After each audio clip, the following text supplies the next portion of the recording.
Hello, my name is Hassan Sorrells, and this is the Leadership Lessons from the Great Books podcast, Shorts. There's no co-host on these Shorts episodes. These are now around 6 to 8 minute long observations, ideas, thoughts, or rants about the literature, philosophy, psychology, and even the theology of leadership. Because listening to me talk about leadership for now around 6 to 8 minutes is still better than reading and trying to understand yet another business book. Even that business book that has been sitting in your Amazon queue that you just haven't been able to bring yourself to purchase for around the last 6 months. The fact of the matter is, the only way to resist the more Kafkaesque aspects of our modern online society and culture is to look to the Karens for guidance. But first, a definition. From a 2020 article from the online political and cultural magazine The Week by Matthew Walther, we get this definition of a Karen. And I quote, "The first thing that ought to be said about Karen is that she is a product of her times, an indelible Gen Xer, equally removed from the self-justifying antinomian spirit of her boomer parents and the ennui of her children. What equipment did Karen bring to parenting at the end of history, to the unheralded cultural revolution she had not asked for? Her neat handwriting, her hatred of bad manners, her unthinking sense of duty, her consistent expectations. Karen's occasionally harsh treatment of strangers without regard for race or class is refreshingly egalitarian. Karen did not question the underlying assumptions of the age in which she lived. She did not regret her life choices. She did not understand why the world was like this. It would be a great mistake to identify Karen with lean-in archetypes or cliches about well-behaved women seldom making history. Karen is not particularly interested in history.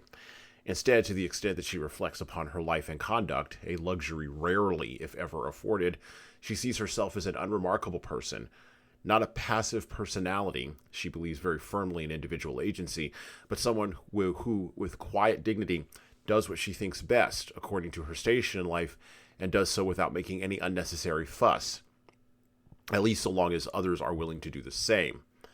Women like Karen do not, in fact, make history, but they do allow civilization to continue just a while longer on the backs of those like themselves, whose reward is all too often omnidirectional spite." Close quote. Now that's all well and good, but let us also take a moment to define another term today. Kafkaesque used to be everywhere and used everywhere by quote-unquote normal people, like the terms Orwellian or Dickensian are used now by those who are quote-unquote in the know. But as the literacy level of our overall Western culture has declined somewhat precipitously, the use of the term Kafkaesque it has also begun to sunset. Even weirdly enough, as our existences online and in the ever-expanding and acidic social media space have come to resemble more and more exactly the kind of environment Franz Kafka was trying to get at with his writing. From the Atlantic Online, another quote by writer Joel Fasler from 2014, he wrote that, quote, "Kafka's name has entered the language in a way no other writers has," said Frederick Carl, one of Kafka's major biographers in 1991. The word is even in the title of an episode of Breaking Bad. Carl called the word, quote, "the representative adjective of our times," but also complained about its misuse. "What I'm against," he said, "is someone going to catch a bus and finding that all the buses have stopped running and saying, that's Kafkaesque. That's not." Close quote. Kafka's quintessential qualities are affecting use of language, a setting that straddles fantasy and reality, and a sense of striving, even in the face of bleakness, hopelessly and full of hope.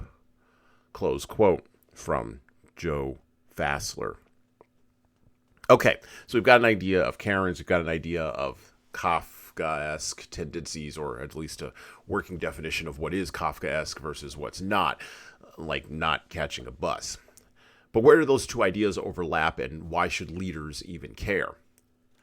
Well, if you spend too much time on Twitter and TikTok, or too much time listening to a certain type of podcast, not this one, You could be forgiven for believing that Western culture and society is irredeemably falling apart and disintegrating into madness, chaos, and confusion, and is unsavable. Except, not everyone in the world, matter of fact, most people who listen to this podcast, not everyone in the world buys into such a narrative. And even though their resistance to such narratives may come in the form of asking to see the manager or demanding that their children adopt certain standards of behavior and posture towards work and the world, such positions do not make the holder of those positions incorrect in the face of cultural decline. They might be annoying. They might be meddlesome. They might indeed be spitting in the wind. But in the face of bleakness, the act of striving against hopelessness, even in the small things, may be Kafkaesque, but it might also be the only possible response to a narrative, a dominant narrative, that insists on material deconstruction and spiritual nihilism. And the ideas that underlie such a dominant narrative in the West must also be confronted and defeated. The massive problem with Nietzsche and all of his ilk was that he and they failed to understand that other people get a vote. The massive problem with Marxist theories of reality and culture that have long dominated our academic discourse is that they underestimate the power of actual on-the-ground human striving. The massive problem with French deconstructionism and all of the acidic rot that it has wrought is that, well, people who don't buy into that and people who do are biologically wired to birth, build, and to grow, not to endlessly deconstruct and then die. Particularly women and men are biologically wired to birth, build, and grow. So what does this have to do with Karens? Well, leaders look to the Karens for guidance and resistance of nihilistic narratives in the small things on a daily basis. Call them out and deconstruct them by merely doing those small things. Small acts of neat handwriting, small acts of customer service, small acts of demanding to see the manager. And if you're on the other end of that, be the manager who solves a problem for a customer rather than looking at the problem being the presence of the customer herself. And well, today, that's it for me. Thank you for listening and subscribing to the Leadership Lessons from the Great Books podcast. If you're listening to this on any of the major podcast players, like iTunes, Google Podcasts, or Spotify, please go ahead and leave us a 5-star review and write a little bit in there. A couple of sentences is good enough. That actually helps us game those algorithms that I was just maybe addressing. And, of course, it helps us grow the show. Tell all your family, tell all your friends, and tell the leaders in your life that you know that need to be listening to this show that this show exists.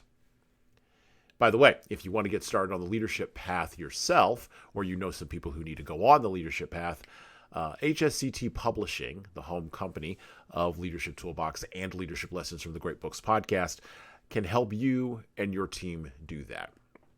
So check out our training webinars, coaching services, and more at leadershiptoolbox.us.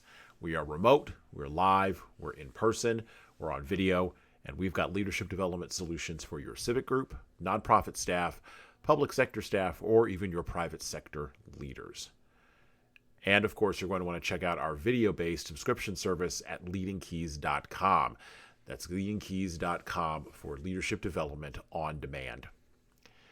You don't like videos, you don't like training, but you really like the podcast? Well, I would also recommend reading a book. Matter of fact, I'd recommend reading my most recent book, 12 Rules for Leaders, The Foundation of Intentional Leadership. You can get that in paperback, hardcover, or as an ebook on Amazon, Barnes & Noble, Kobo, Ingram Spark, and any other place that you order books online. Finally, of course, we're on YouTube just like everybody else is. We'd love to have you help us grow the YouTube channel, so like and subscribe to the video version of this podcast on the HSCT Publishing channel on YouTube. Just search for HSCT Publishing, or you can search for Leadership Toolbox and hit the subscribe button. Subscribing helps us grow the show, as it does with the audio, just is the same with the video. All right, that's it for me.